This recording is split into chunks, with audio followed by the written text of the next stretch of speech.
नमस्कार दोस्तों, मैं सन्नी यात्री न्यू इंडिया खबर से। जैसे कि आप जानते हैं कि जहाँ नारी की पूजा होती है वह भगवान बसते हैं, लेकिन आज जो हालात हैं, नारी के साथ बदसलूकी हो रही है और न जाने क्या क्या अत्याचार उनको सहन करना पड़ रहा है। ऐसा ही मामला अभी जुलाई 12 को आया, जब एक मनोचिकित्सालय विभाग में नर्सिंग ऑफिसर हैं जो कि हमारे साथ हैं, उनके साथ बदसलूकी एक ऐसे शख्स ने जो कि पहले से ही इस मामले में उसकी बातें सुनने को आ रही हैं कि वो हमेशा महिलाओं को दूर से घूरता रहता है और यहाँ तक कि छेड़छाड़ करने की नौबत तक आ जाती है। ऐसी पीड़िता ने एफआईआर दर्ज कराई ट्रांसपोर्ट नगर थाने में 14 तारीख को। घटना थी 12 तारीख की। सबसे पहले तो एक संक्षिप्त में जानते हैं कि इनसे घटना कौन थी और वो कौन शख्स है जिसने आपके साथ छेड़छाड़ की। सुनील कुमार हरदेनिया है, जो मनोचिकित्सा केंद्र में नर्सिंग ऑफिसर के पद पर कार्यरत है। गत 6 से 7 महीने से मेरे को काफ़ी ज़्यादा परेशान कर रहे थे वो। सबसे पहली बार उन्होंने 31 दिसंबर 2021 को की थी, तब उन्होंने उनके थप्पड़ मारे थे। उसके बाद से उन्होंने मुझे लगातार परेशान करना शुरू कर दिया। उन्होंने छेड़खानी करी, बदतमीजी करी। उसी की बदौलत मैंने उनको जब रोका इस चीज़ के लिए, तो उन्होंने मुझे बार बार ट्रांसफ़र करने की धमकी देना, जयपुर से बाहर फिकवा देने की धमकी देना और मेरे परिवार को बर्बाद कर देना कि तेरे पति को किसी महिला के द्वारा गलत आरोपों में फंसा दूंगा अगर तू मेरी बात नहीं मानेगी तो। जब भी मैं अकेली मिलती हूँ वो मेरे वार्ड में आ जाता है, मुझे परेशान करता है, गंदी बातें बोलता है और फ़ोन में गंदी वीडियो चला के बैठ जाता है। इस तरह से ये 6 से 7 महीने हो गए लगातार परेशान करते हुए। और इसके अलावा कई बार मेरे को रास्ते में उन्होंने रोका है, मेडिकल कॉलेज के वहाँ पे, मेरे हॉस्पिटल के वहाँ पे और भी कई जगह। चलती हुई गाड़ी पे भी उन्होंने कई बार हाथ मार के रुकवाने की कोशिश करी है, गाड़ी आगे लगा देते हैं। इस तरह से उन्होंने मुझे नहीं, बहुत सारी और महिलाओं को भी काफ़ी परेशान कर रखा है। SMS में भी बहुत सारी महिलाएं हैं जिनके साथ ये आए दिन छेड़खानी करते हैं, परेशान करते हैं। और अगर हम वार्डों में उसकी बात मान लेते हैं तब तो ठीक है, अगर हम उनकी बात नहीं मानते हैं तो हम लोगों को वार्ड चेंज कराने की धमकी, ट्रांसफ़र कराने की धमकी, इस तरह से वो हमको आए दिन धमकियाँ दे के परेशान करते हैं। तो आखिरकार परेशान होकर फिर आपने बहुत ज़्यादा परेशान होने के बाद में अभी मैं 2.5 महीने की छुट्टी के बाद जब मैंने वापस ड्यूटी ज्वाइन करी तो उन्होंने वही परेशान करना सब शुरू कर दिया। उन्होंने चलते टाइम गंदी बातें बोलना, ड्यूटी पे बैठने तक नहीं देना। उनकी मेरे वार्ड में ड्यूटी नहीं, फिर भी वहाँ जाते हैं। इस तरह से जब परेशान बहुत ज़्यादा हो गई तब मैंने 14 तारीख को ट्रांसपोर्ट नगर थाने में उनके खिलाफ मैंने मामला दर्ज करवाया, केस दर्ज करवाया। उसके बाद लगातार मेरे घर तक बहुत ज़्यादा गाड़ी से पीछा करते हैं, वो घर तक मुझे फॉलो करते हैं। इसलिए मैं डर के मजबूर होकर फिर मैंने FIR दर्ज करवाई। ट्रांसपोर्ट नगर में FIR दर्ज हुई 14 तारीख को 354 कै 354 ख 500 और 509 धाराओं में। ये बहुत ही गंभीर धाराएं हैं। वाकई में जो सुनील ने जो काम किया है वो बहुत ही गंभीर है। और नर्सिंग और चिकित्सा का जो पेशा होता है बेसिकली वो बहुत सेवाभावी होता है। उसमें भी अगर इस तरह की नर्सिंग, जो आप जानते हैं नर्सिंग कर्मी ज़्यादातर महिलाएं होती हैं, वो पेशेंट को अपने परिवार की तरह समझते हुए अपना काम करती हैं। ऐसे में उन्हीं के साथी नर्सिंग ऑफिसर जो इस ओहदे पर हैं वो उनके साथ छेड़छाड़ करते हैं।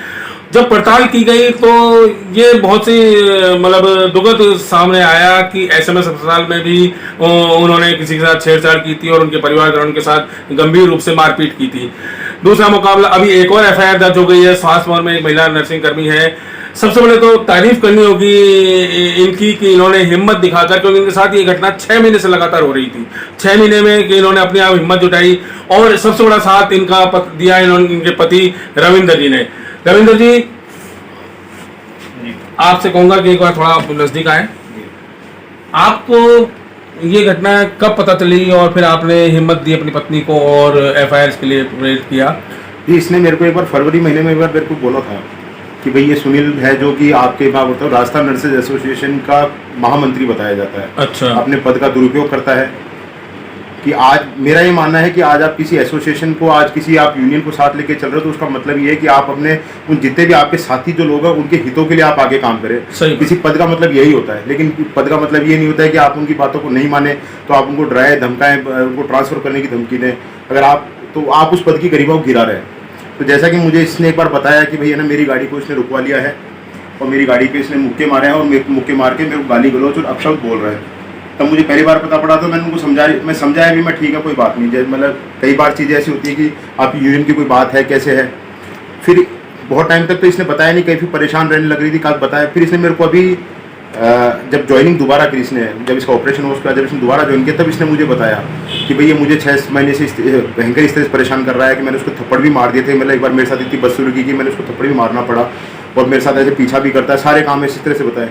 तब मैंने इसको बोला कि मैं कहा अगर इतनी बात है फिर मैं कहा डरने की ज़रूरत नहीं है। तो तब मैंने इसको मिलके फिर हमने FIR उसके खिलाफ कराई।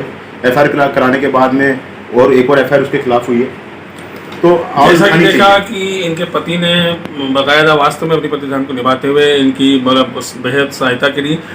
और इससे एक मतलब ये एक उदाहरण पेश होना चाहिए आज की बात कि अगर किसी महिला के साथ इस तरह की बदसलूकी या बदनीति के साथ जो उनको देखभाल को किया जा रहा है, शोषित किया जा रहा है, तो कम से कम वो अपने जो घर वाले हैं उनको सबसे पहले बताएं और आला अफसरों को इसकी जरूर शिकायत करें। और अगर ऐसी नौबत आ गई है कि पीड़िता ने FIR दर्ज करानी पड़ी तो FIR दर्ज करानी चाहिए। ये सिर्फ एक पीड़िता का सवाल नहीं है, ये नर्सिंग स्टाफ जो खुद नर्सिंग एसोसिएशन जो सही कहा इनके पति ने कि वो हितों की रक्षा के लिए होता है नर्सिंग एसोसिएशन, लेकिन हितों की बजाय अब पड़ताल आगे सुनने में यह भी आ रहा है कि ऐसे कर्म करने के आदी हो चुके थे सुनील।